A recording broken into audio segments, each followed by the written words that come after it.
everybody, welcome to the Fire It Up with CJ show. Today we have Carol Fishman Cohen, who is the CEO of Career Relaunch for iRelaunch. So welcome. Thank you, CJ. Nice to be here. So I'm so excited to talk to you about this because I myself am I don't know if I'm quite a relauncher. I've been doing coaching for the last 18 years, but I've done it part-time, and I just shipped off my eldest son to college. And it's making me rethink my career or think about my career and what I would like it to be Right. starting over. I'm sure that this is very kind of common scenario. Who are typically people who are relaunching? I want to start off just kind of getting a sense of the audience that we're speaking to. Right. And it's really evolved. So, the book that sort of kicked off my whole involvement in this topic after I lived it myself, I returned to work after taking a career break. But the book I co-authored was called Back on the Career Track. It came out in 2007, 10 years ago. And the subtitle of that book referred to stay-at-home moms. So initially, my co-author Vivian Rabin and I were focused on women who took career breaks for childcare reasons. And that population remains the dominant subset of relaunchers who take voluntary career breaks. But since then, we have really broadened how we view the population. There are men and women who take career breaks for childcare reasons, and men and women who take career breaks for reasons that have nothing to do with childcare, elder care, pursuing a personal interest, personal health issue. And even more broadly now, we are thinking about non-traditional candidates ranging from veterans transitioning to expats repatriating to retirees coming out of retirement. So Yeah. it's quite broad now. Yeah, it almost seems like the whole classification are people who may have been doing one thing, maybe want to do another thing, or return to the thing that they were doing previous. And do you haven't? I mean, is it really into those where do people end up wanting to go after? Do they end up continuing their career or doing something completely different during relaunching? Right. So let me just focus right now on the category of people who are not continually working but career transitioning, but those who actually take some kind of a career break and Mm-hmm. then return. And if you're looking at that population, we see them fall into three categories. Mm-hmm. One is that they were on exactly the right career path to begin with, and they return to exactly what they left Mm-hmm. because it was the right match right from the get-go. Then there are other people who loved what they were doing before, but there's something about the career, maybe spontaneous travel requirements. You're on the first flight out tomorrow morning, or Mm-hmm. 24/7 accountability that they feel is no longer compatible with their life stage. Mm-hmm. So they may return to something related to what they left, but not exactly the same thing. Mm-hmm. And then there are those of us who realize that we were not on the right career path to begin with. Maybe we were fulfilling someone else's expectations, or we just kind of fell into something without really thinking about it. And there was no strategy and thought process about what was really the right match. So those of us in that situation end up relaunching our careers in an entirely new direction. Hmm. So it's like a do-over, a slight update, or just go back to where you were and just continue to continue doing the Yes, kind of things that bring you joy. Okay, I'm going to exactly. break right there because I'm going to have you move back because the headspace that you have is not, your head is reaching to the top of the screen. So I'm going to have, can you move back a little bit in your chair or, I could also adjust the camera up a little bit. Hold on. can you move back? Yeah, that's better. That's better. Do you Okay, have sorry. any do you have any papers in the view? Do you see Do any papers on a desk in front of No, you I or don't. You look this. okay. That's like the cleanest, best presentation. Okay, God, Great. sorry. I just had to stop you because, and I'll edit the part out and I'll resplice this piece. Because Perfect. but I thought, okay, I can't have it look like this the whole Yes. time because she doesn't I look appreciate it. Any as other good as she could. adjustment as we're doing this? Any other adjustments you want me to make? I'm hearing a little bit of a feedback loop with my volume coming back. I heard that a couple times, but I don't hear it now. Oh, Um, well, I need to hear you you. know, I know. So I think you just gotta leave it. Just Okay. Yeah, just leave it. Okay. Let me see. Perfect. Okay, good. All right, so we were just talking about like when people come back, like what do they pursue when they come back? All right, so then I'm going to start over. Okay, three, two, one. So the other question I have is when they come back, it seems like from looking at your website that people have, they're relaunching their career after being gone for 5 years. Or someone I saw that in your TED talk that had been gone 25 years. I mean, I assume that's a pretty big difference in terms of coming back and what you experience, or is it? So people can take career breaks ranging from 1 to over 20 years. And, as you were saying at the beginning, you are now a new empty nester. So there are different milestone moments that are sort of the right moment of readiness for people. It's kind of unique to each person. If you've taken a career break for childcare reasons, it might be when your youngest child is in full day school, or when your youngest child gets his or her driver's license or goes off to college. If it's elder care, if you were caring for an aging relative who died or is maybe moved into some sort of a board and care facility, that might be the moment in which you then relaunch your career. And then there are other moments. It could be divorce or death or disability of a spouse. It could be that you had a personal health issue yourself and you're now recovered, or maybe you took some time off to travel and now you're back from that. So you can never really generalize from one person's experience. There are so many unique situations, but those are some of the scenarios that we see. What I meant was, let's say that you've been gone for 5 years from the Yeah. workplace. It seems like, yeah, okay, things can happen in 5 years. If you've been gone for 20 years or 25 years, it seems like Yeah. a lot of things. Like I think about, Right. I had taken a part-time job last summer, and I was like, what is this new technology? Like, I'm like, what is this? Everything was, it was either Skyped or I can't remember the other thing, Slack. Everyone was slacking each other. I'm like, Right. what? Someone's like, why don't you Slack me? I'm like, I will, but what does it mean to Slack you? I mean, just things like that. People are using different Right. technology, but Yeah. does it matter so much if it's 5? Because I think that if it's 5, I'm probably feeling like, I'll just re-enter. It's not that big of a deal. 25 Right. seems like a bigger, like lots of stuff has happened, especially with respect to Right. technology. Well, that's really on the extreme far end. Right. But, we do see people who have taken career breaks of 15 years or more. And it depends in part what have they been doing while they've been on career breaks. Some people keep up with technology and are always trying to learn something new. And other people have specifically not kept up because they're focused on whatever they're taking their career break for and not to sort of get themselves ready for when they're returning. So Right. then they have some catching up to do. Right. But we emphasize with people who are returning that employers expect them to come to the table with a working knowledge of basic office management software, no matter what that is, whether now it's Slack, it used to be Microsoft Office, Right. and that's of course evolved over time. But whatever that basic set of technologies that an employer would expect you to come to the table with, we think it's the relauncher's responsibility to get up to speed. And there are so many great resources for doing this now. Online, LinkedIn Learning has a whole bunch of courses. It used to be lynda.com, but they bought that. It's now called LinkedIn Learning. I think the bricks and mortar stores that Microsoft has actually conduct courses in the Microsoft Office suite. We've seen people put advertisements in the school newsletters to get a teenager to see if they want a part-time That's a job. to help them fantastic get adult. idea. Yeah. Yeah, we've seen that get up to speed. And then, there are additional, these MOOCs, these online courses of all kinds. And even beyond that, we work with extensively with companies that are engaging with relaunchers who are returning to highly technical careers in IT or engineering.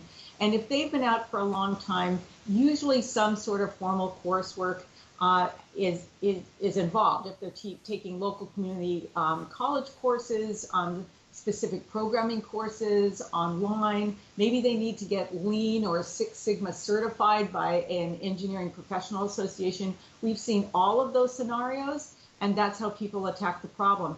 But the point is that once you have learned those technologies, you're not technologically obsolete anymore. So we Right. really consider it a temporary condition, and we talk to employers about it in those terms. Yeah, it's interesting because as you were talking about it, I'm doing now college tours for my youngest, who's all been an empty nester, and it's interesting because they talk about a liberal arts education, right? Why do they do that? Because they're training you how to think, and you can actually go anywhere once you know how to think. You can actually go to many different places, and so if you were a lawyer and deciding to become a lawyer, you've learned that profession for 20 years, you know how to think and be a lawyer, and so maybe there's some new things that have come out, but it's almost like a equivalent of a liberal arts education. I mean, you know how to do that stuff, but the technology may have changed, and so and there may be some slight things that have happened in the industry that are hugely different.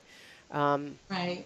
but It's worth pointing out that we have heard the comment over and over again. The basic principles of multivariable statistics haven't changed, but some of the technologies for in that field is what's different. The basic analysis of risk hasn't changed as far as mortgage-backed securities, but some of the tools are different now. We even had a librarian, who is now working with the latest cataloging systems, who of course was using the card catalogs right, years ago. right, And she said these catalog systems change all the time. And so she happened to relaunch her career right when the whole staff was being trained on a brand new cataloging system. And she just went into the training with everyone else and learned it. yeah, So your point about how fundamentally the way you think in a certain profession or the way you're trained to think doesn't always change. It's some of the tools that you have to get used to again. I took an 11-year career break myself, and I had a background in financial analysis. And I remember a big part of my updating was getting in touch with people with whom I had worked before, and just grilling them on what are these new acronyms, what are these new financial products, why don't we use the old ones anymore, what right. changed. In addition to looking at my finance textbooks and old deals that I used to work on. Plus, I had to learn Excel because I had done all of my financial analysis on Lotus 123. But I did all of that. And that was I heard part that in of the my, TED Talk. I was laughing very yeah, I hard. know it was so long ago. I really date myself, but it's the truth. But the point again is that you can do this updating and then re-enter the workforce and be entirely effective back on the job. Yeah, and I think that that's a huge thing because I think that the next question had to do with more about the fears and misconceptions that people have, and I love the thing that you had said during your TED talk that when you had these conversations with people, it's not if they remember how you were when you left that job, which I thought, Yes. oh, how fascinating. Like all your credibility and hard work and reputation is still there. You don't have to well, I've been a mom for the last 11 years and blah, blah, blah, Right. and I think because we walk in with a bunch of preconceptions about what people think about us. So I just wanted to go through maybe some of the common things that you hear that you think, no, no, that's not true. Well, this point about, we call it being frozen in time. So Hmm. when you get back in touch with people with whom you worked or went to school, they are going to remember you as you are, even if your sense of self has diminished over time, which is common with people who are professionally disconnected, who are on lengthy career breaks. But you need to remember that those people from the past don't know anything about what Right, your career break or your diminished sense of self. They right. remember you, you're frozen in time in their minds. They remember you as you were. And it's a great confidence boost to get back in touch with these people and hear their enthusiasm about your interest in returning to work. Mm-hmm. And when I was first making those phone calls myself and hearing back from people and having this realization that they're remembering my past self, it was kind of a discovery and but a happy one. And I thought, oh, it was so encouraging to Yeah. hear that. And we've since, I don't generalize from my own situation, but we have since heard, many, many examples of frozen in time, including those when people are worried about getting back in touch with people because they think A, they're not going to remember me, or B, they're somehow going to be upset because I haven't been in touch. And we always say, just go for it. What's the worst thing that can happen is you're not going to hear back from them. So invariably, they hear back from them, the person totally remembers them, and it is a positive conversation. So we encourage people to make that connection, even if it's been a long one. Yeah. But anyway, getting back to your question, so some of the other challenges and concerns about what you need to be thinking about and doing. Yeah, like I hear a lot like, I'm too old. No one's gonna want to know me or have me. I'm too old. I'm not really up for the task anymore. I don't have the skills that are needed. Everything I know is outdated. These are kind of the things that I hear from coaching clients. Okay, so let's just talk about that particular topic first, because it has to do with ageism and people being concerned about perceptions of being older, out of it, not in touch, however you want to characterize that. So our thought about the antidote to ageism is really subject matter expertise. So with your clients who are saying that to you, you need to put it back on them to say, you need to become a subject matter expert in your field all over again. And one of the great ways to rekindle relationships with people that you've been out of touch with for a while is to get back in touch with them and tell them you've been on career break and immediately say you are in information gathering mode. So they don't perceive, oh, they're getting in touch with me because they want me to get them a job. You're gathering information. You're being very strategic and deliberate about updating yourself and thinking about what you want to do. And a great question to ask is to say, I'm very serious about updating my skills and knowledge in our field, and I'm wondering who you consider to be the best experts in the field right now. Whose work do you follow? What books are you reading? What websites and online newsletters are you subscribing to? And then that's an easy question for people to answer, and it's a way to start being in touch with them again and build up a relationship. And then you get great information. But the next step is you need to go out and read those books and go hear lectures of people talking on your topic and follow the websites and all those online newsletters, because when you then get yourself in professional situations, whether you're going to a professional association panel or talk, or you're in an interview, you can say, if you're listening to a number of people speak, you say, did you read so-and-so's latest book? I thought it was really fascinating. Here's what I thought in particular. Or did you see the article that just came out by so-and-so? I thought it was really controversial. So not only are you not having to go through awkward small talk in some of these at some of these events, but you are immediately talking about something that's relevant in the field, and people will focus more on what you know than the fact that you're coming off of a 10-year career break. Now, one last piece about this is in part how you deliver it. You want to be energetic and enthusiastic in your delivery, so people not only appreciate your knowledge, but they can detect how passionate you are about the topic. And that, again, is going to be helpful as far as beating ageism.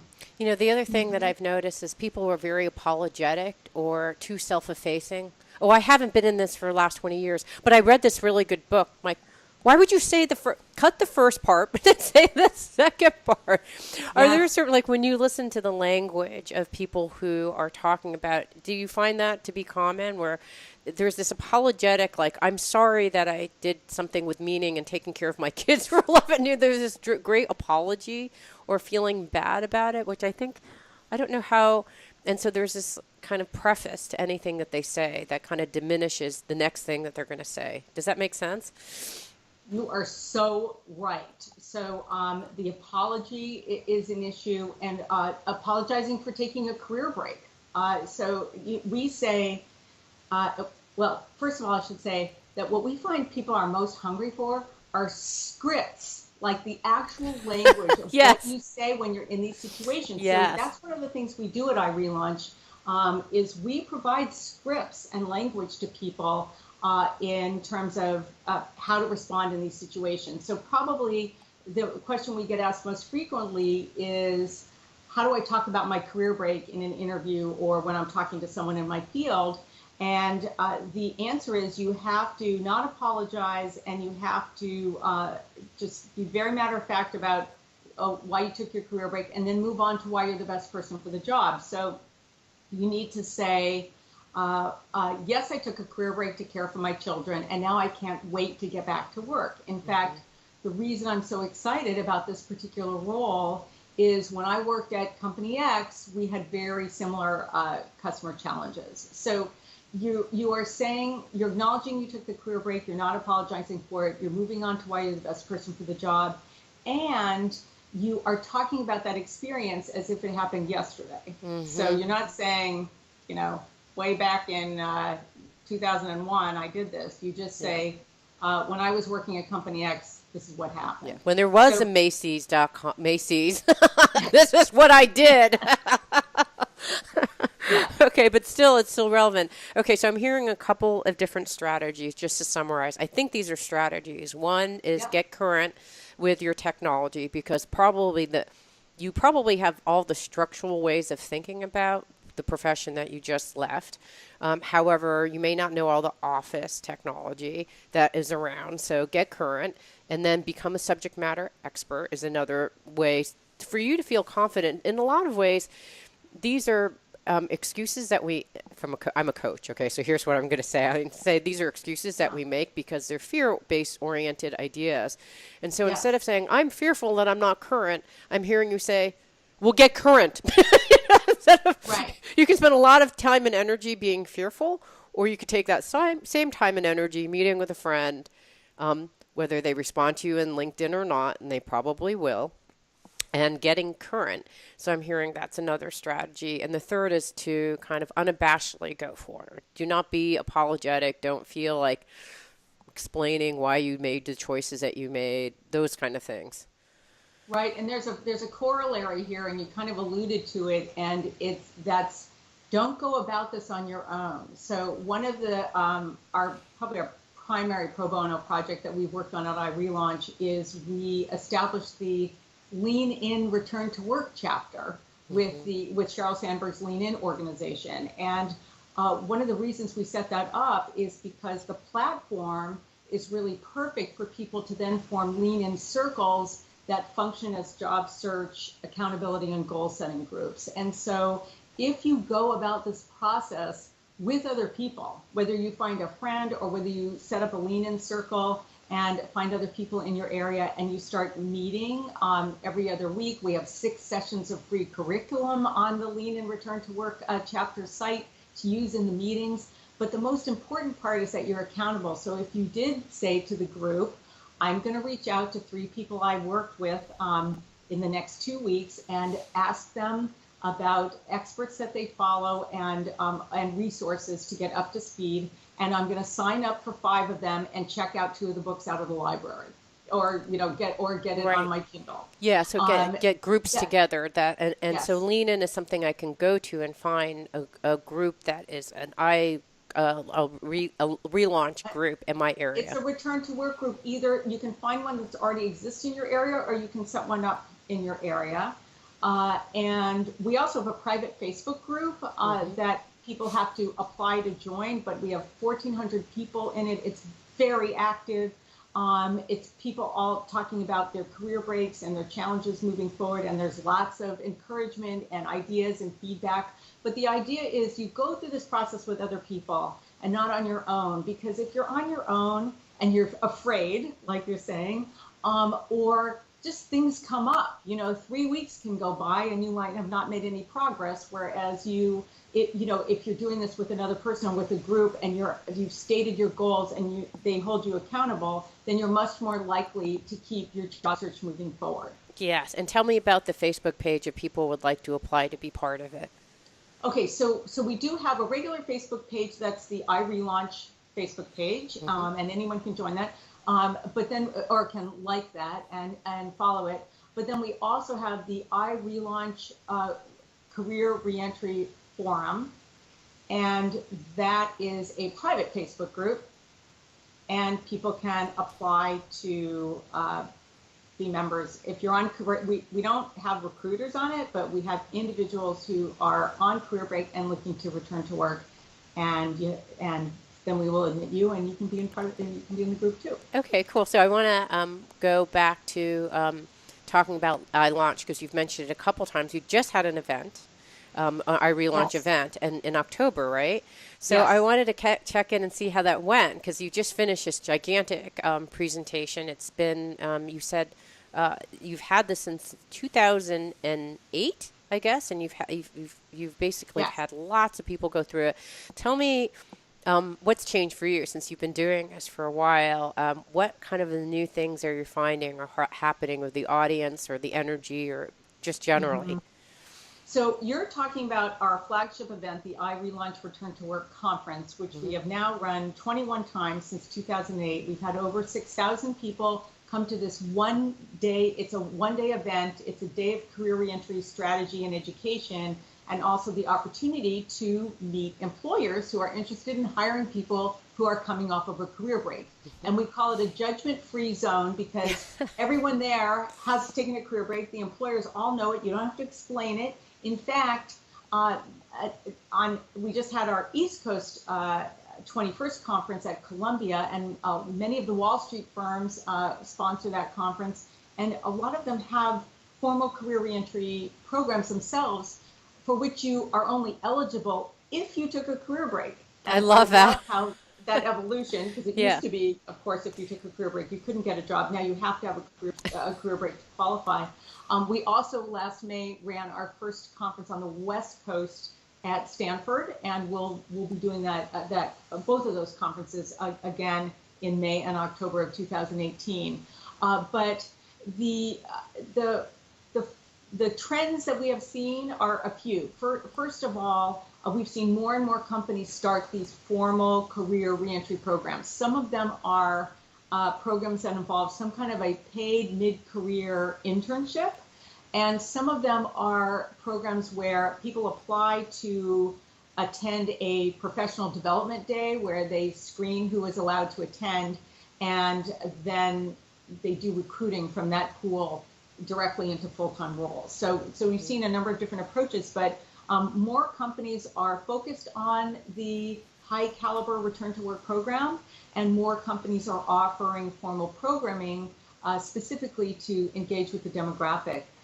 The other trend that we're seeing is more men. So we are typically, and we've run very consistently, 93% female for all these years. And this 21st conference, we were 91% female. And, Right. and we thought that was really significant to have the 2% more men because we're now seeing studies of millennials showing that, Manpower Group just did a study about a year ago of millennials saying 84% of millennials are anticipating a career break of some kind. And how they define that could range from 4 weeks to 4 years or more, but both male and female millennials are considering career breaks in greater numbers than we've ever seen before. So we think we're probably going to see more men taking career breaks as well. And I'd that's say fun. I actually know millennials who are like 26, 28, and they've already taken their career break. They've taken a year off and they've taken a van and they're driving all over the van, or they took a year off to like hike some gigantic, trail across the country. And so they've taken years or months already. Because God bless millennials. So I can see that. God bless I those have 4 of them millennials. myself. They're I love them. Fantastic. So these professional development days, I want to go back to that. So there are professional development days, and then there are these actual programs, these career reentry programs. And I saw the ones on your website. A lot of them seem to be in, finance. I don't know if it's broadened to other industries and how quickly it's growing in different areas. I know that you're also doing some stuff in STEM as well, which is an area where they're doing most of the hiring, I think, right now, and looking for innovative ways to just bring people in. So I wanted to talk a little bit about Do you see the diversity of the types that, is it just STEM? If, because, I hate to generalize or be sexist or ageist or both. Um, but there's this kind of, oh my gosh, all this technology, I can't keep on top of it. Do I need to know STEM? And, Right. I was never really good at math. Is, is there interest for someone like myself who doesn't necessarily have those technical skills? Yes. Okay. So I'm really glad you asked this question. So we certainly have seen leadership from Wall Street and the financial services sector in this area. And I attribute that to two things. First of all, these companies are old. They've gone Right. through generation after generation of people moving through all of these life stages Right. and seeing, women at kind of as they get more senior leave the workforce. Whereas some of the newer companies, some of the, not the legacy tech companies, but the newer tech companies are encountering this for the first time. So I think that's in part why we are seeing leadership on Wall Street, because the companies have gone through so many generations of seeing this happen.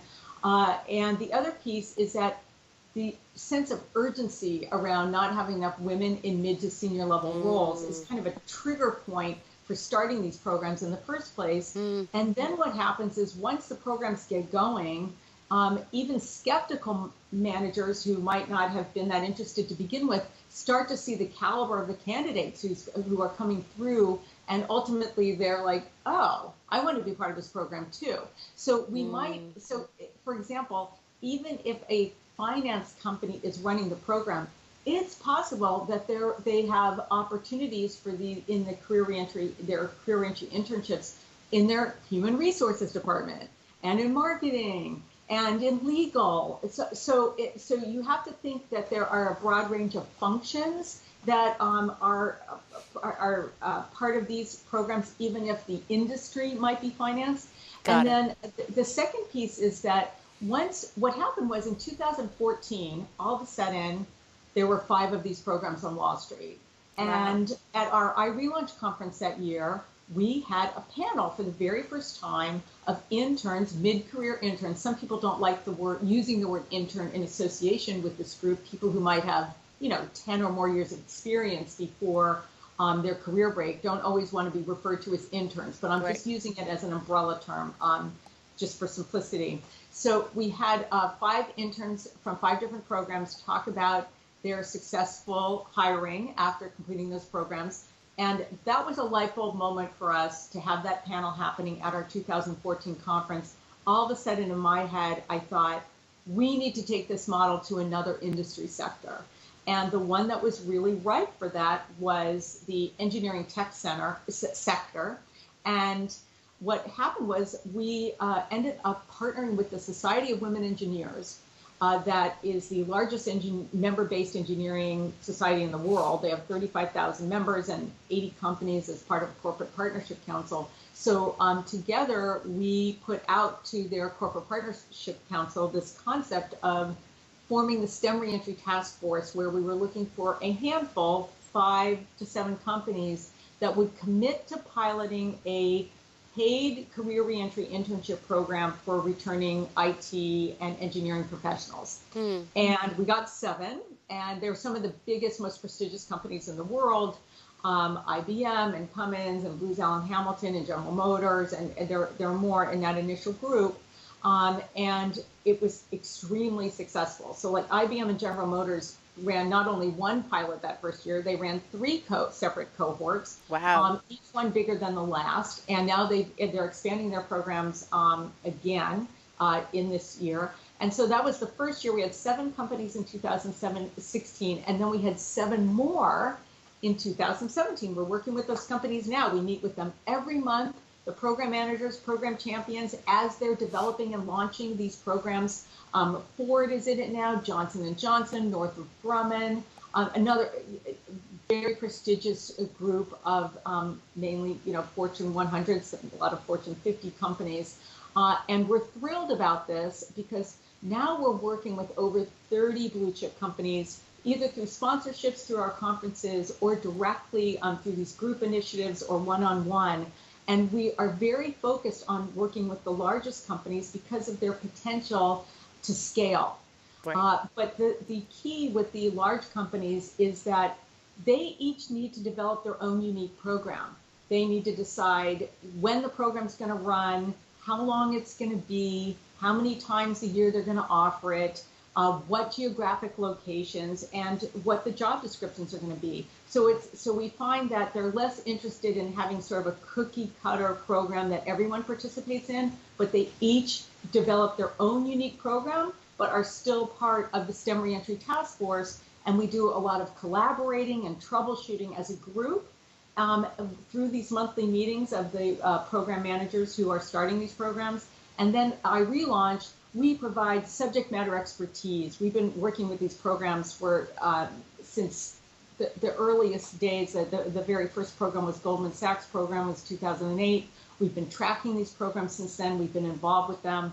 I wrote an article for Harvard Business Review that came out 5 years ago in 2012 called The 40-Year-Old Intern, talking about the emergence of these programs as an excellent vehicle for companies to engage with this population.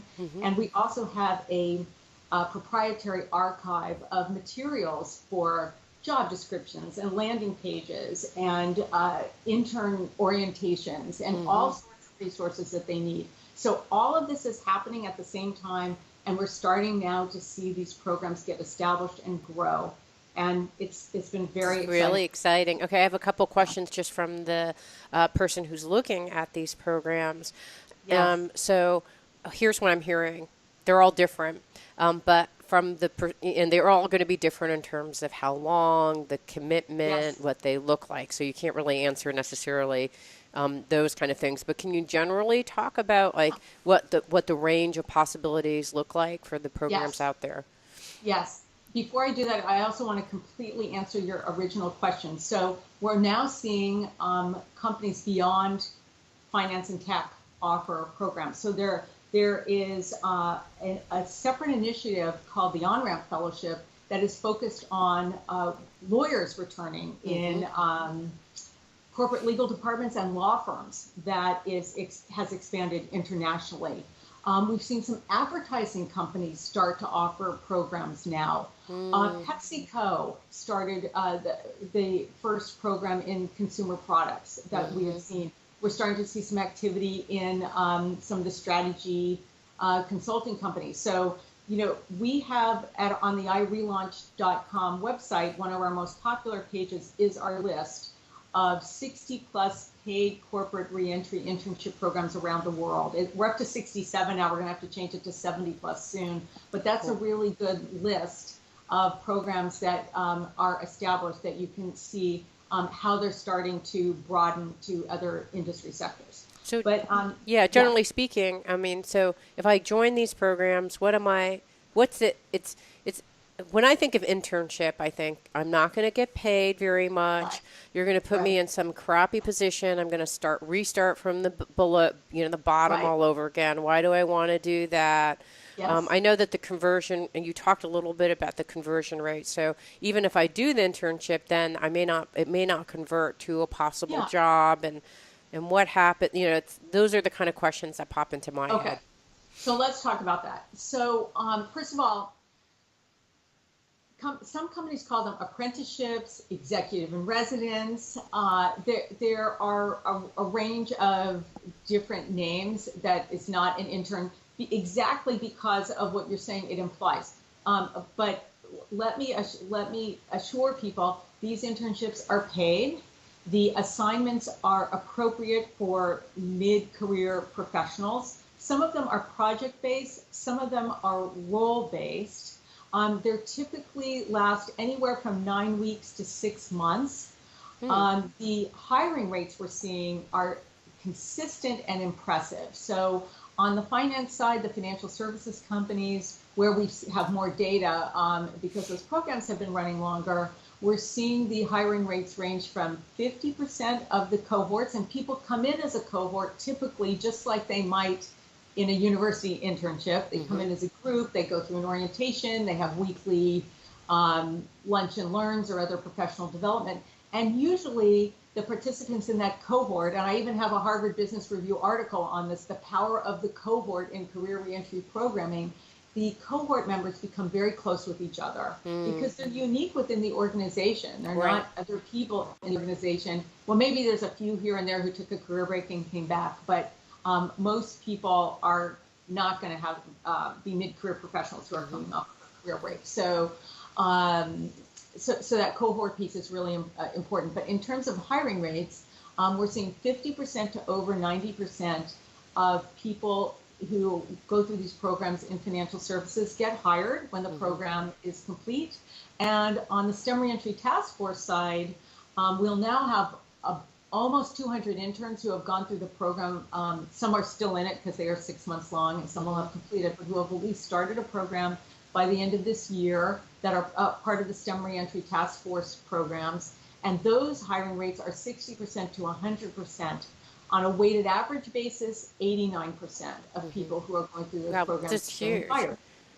They're also competitive to get into. That's the flip side, is that as these programs get more attention, more and more people are applying, and for relatively few spots. But our goal is and this is another reason we are focused on the big companies, is for companies that have entry-level university-based internship programs that are large scale. We think they should consider running side by side a mid-career reentry internship program. And the more companies that start to do that, and the more those programs start to expand, then we're going to really start to get some scale.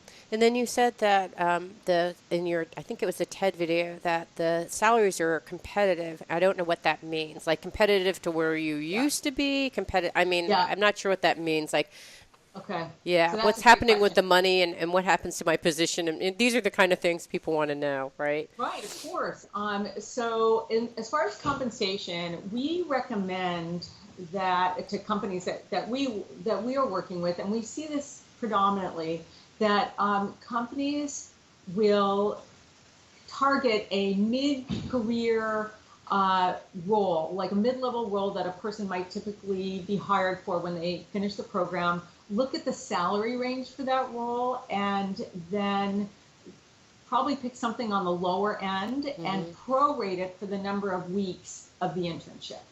So you're being paid while you're a quote intern within a range that is appropriate for a mid-career role that you might be hired into. Once the internship period is over, then there's a whole new negotiation that can be based on, depending on the company, they have sometimes certain classifications, certain salary ranges for certain roles. The geography might make a difference. If you're in Columbus, Ohio, maybe the salary ranges for people who don't take career break, just in general, are maybe lower than if you're working in New York City. Your past work experience will be a factor, and there's a new negotiation there. Okay. Now, we have heard from some of the interns that they feel more empowered in these negotiations once they finish the internship, because not only have they proved themselves to the employer, but they have proven to themselves that they are capable, and so then they realize what they bring to the table and their past experience, and they will go in and be part of this new negotiation. So that's typically what we're seeing. Yeah, and then this is also what I've noticed, that women in particular, I think it's mercenary, because we start off as mothers, perhaps. I'm just talking for the stay-at-home moms. It's like, oh, you don't have to pay me at all, or you can pay me half of what you used to pay me. I'm like, why? Why would you accept that? Right. So right. Is there a cautionary tale to share about when people come and talk about salary negotiations, not to undersell themselves, or to, I've been gone, so you don't have to pay me anything, those kind of things. Right. I'm so grateful that you would be hiring me. Yes. Maybe I should pay you. Right. Exactly. No, I know exactly what you're talking about. I think the other thing we have to acknowledge here is that despite the progress that we're making with these internship programs, most people are going to get hired directly into some kind of a role without having gone through one of these programs. So we also want to keep that in mind, that people are primarily getting hired without going through some sort of a formal program. And the other thing to keep in mind is that there are some states, I know in Massachusetts and New York now, and this is starting to spread, where there's new legislation that says you're not allowed to require a person to disclose their past compensation. And this is in an effort to get to gender parity, because if you're basing your the salary on what they earned before, and the woman was making less than the man, then you're just continuing that trend. Got it. Yes. So that's a welcome development, especially for relaunchers. But it works both ways, because sometimes people might feel that, yeah, they were making a lot of money before, but they've also been out for a dozen years. Right. And sometimes people intentionally target a more junior position than what they left, Right. because they want to either have a less stressful job, or because there's lots of other things going on in their life. Maybe they've been out of the workforce for a long time and they want to get their feet wet again before feeling comfortable moving back to the level that they were before. Maybe they're starting in a brand new field and they have to go at a more entry-level position because they're doing a complete career transition. So another article I wrote for Harvard Business Review is and actually I wrote another version of this for Fairy Godboss, is 5 reasons why people take lower compensation when they return to work. So I have just given you 3, but it's a complicated. Maybe you had a job before where you were flying at a moment's notice and you had 24/7 accountability, and you love the field, but you want to take a role where those pieces are not part of the job, and you're willing to take less money for it. Yeah. Going back.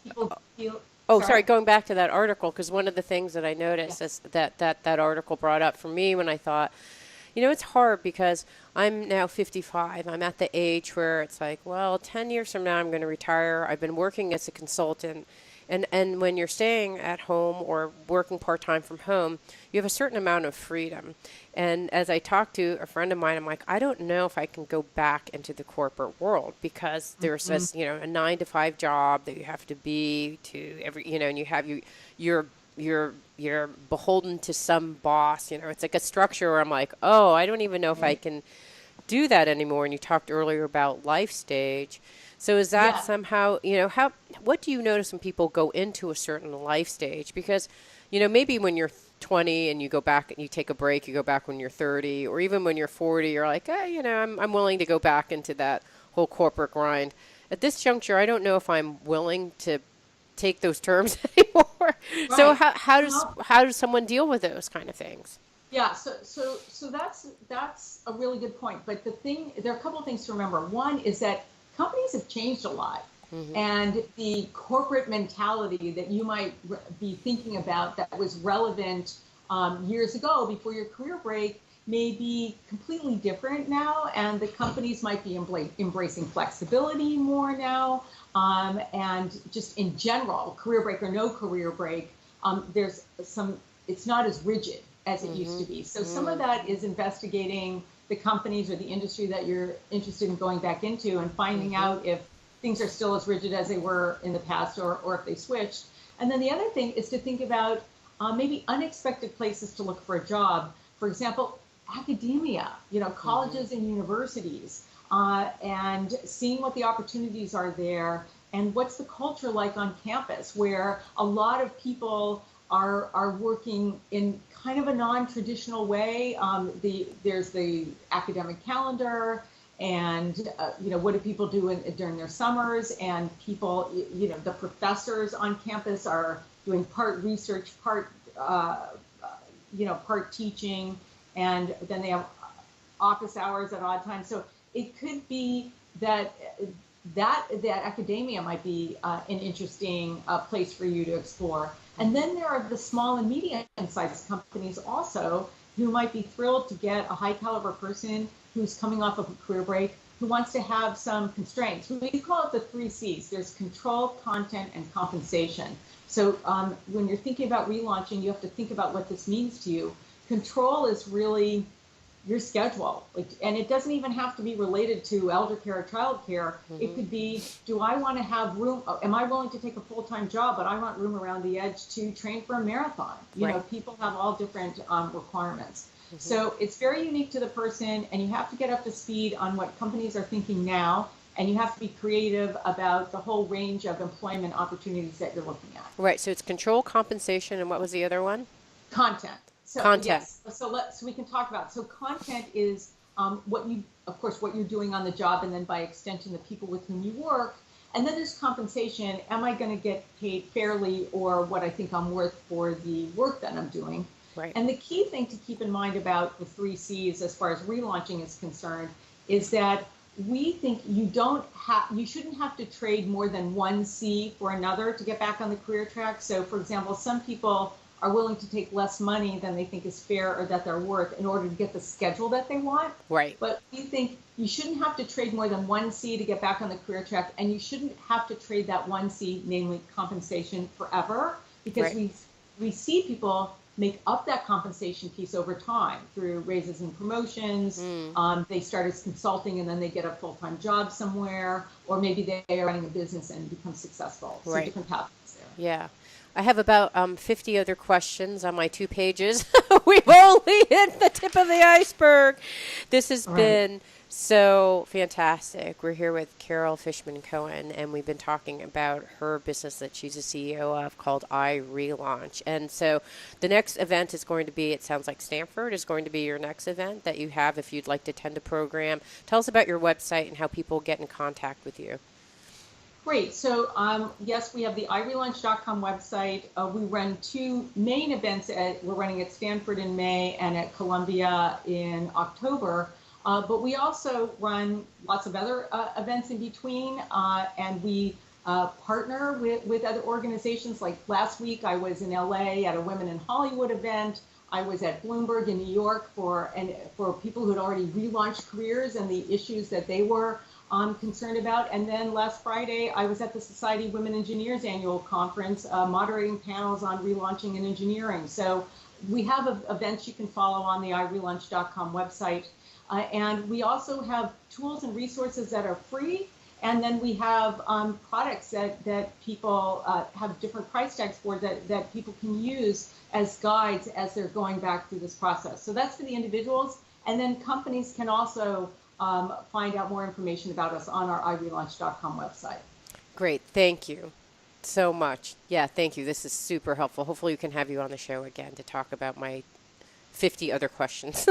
Thanks, CJ. that I I'd love to mentioned. do Yeah. that. Thanks for having me. Yeah. It means so much to me that you're listening to the show. Would love your support in any way by giving me comments below, or to subscribe to the show, or share the show with friends. Thank you again for your support. Love and blessings.